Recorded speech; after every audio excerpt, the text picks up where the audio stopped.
Hi అండి, ఈరోజు వీడియోలో ప్రశ్నవాచక పదాలు ప్రశ్నించడానికి ఏమి ఉపయోగిస్తామనేది ఈ వీడియోలో చూద్దాం. అసలు మనం లెగిసిన దగ్గర నుంచి పడుకునే వరకు కూడా ఏం మాట్లాడినా కూడా అందులో సగానికి సగం ఈ ప్రశ్నలు అనేవి ఉంటాయి.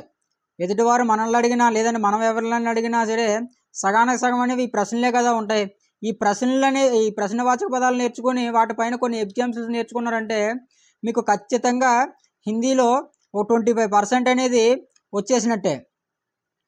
అందుకోసమే ఈ ఒక 10 క్వచనవాచక పదాలు అనేవి ఇందులో ఇవ్వడం జరిగింది. నెక్స్ట్ వచ్చే వీడియోస్లో వీటిపైన ఒక్కొక్క దానిపైన ఒక్కొక్క వీడియో అనేది డిజైన్ చేయడం జరుగుతుంది. మన ఛానల్ని డైలీగా ఫాలో అవుతూ ఉండండి. ఓకే, అయితే వీడియో స్టార్ట్ చేయకంటే ముందు ఈరోజు ప్రశ్న బూల్నా మత్ అంటే తెలుగు అర్థం ఏమిటో తెలిస్తే కింద కామెంట్ చేయండి. ఇక స్టార్ట్ చేద్దాం. క్యా అంటే ఏమిటి. చూడండి, వీటిపైన ఉదాహరణలు ఎలా ఉంటాయి. క్యా బాత్ హై, ఏమిటి సంగతి.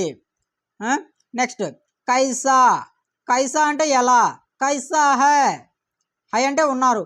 కైసా హై ఎలా ఉన్నారు.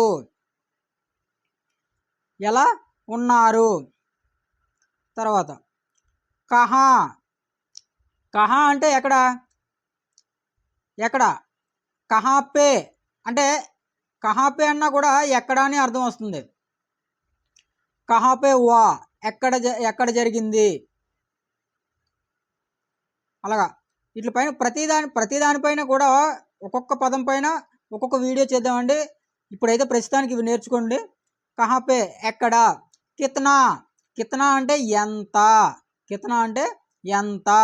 క్యూ అంటే ఎందుకు. కబ్ ఎప్పుడు. కౌన్ ఎవరు. జబీహి లేదా జబీ రెండు అనొచ్చు. జబీహి అనొచ్చు, జబీ అని కూడా అనొచ్చు. జబీ అన్నా జబీహి అన్నా సరే రెండిట్లకి అర్థం ఒకటే, అప్పుడే అని అర్థం వస్తుంది. జబీ అన్నా జబీహి అన్నా కూడా అర్థం ఒకటే, అప్పుడే అని అర్థం వస్తుంది. కిస్కో అంటే ఎవడికి.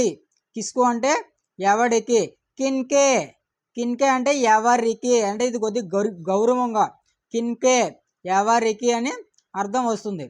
ఓకే అండి, ఈ 10 నేర్చుకున్న తర్వాత నెక్స్ట్ వీడియోస్లో కొన్ని చిన్న పదాలు, ఆ తర్వాత వీటిపైన ఒక్కొక్క దానిపైన ఒక్కొక్క వీడియో అనేది చేయడం జరుగుతుంది. మీరు మన ఛానల్ని ఇప్పటివరకు సబ్స్క్రైబ్ చేయండి. డైలీ ఫాలో అవుతుండండి. ఇలాంటి మరిన్ని వీడియోలు మీకోసం ముందుకు తీసుకొస్తూ ఉంటాను. Thank you for the support.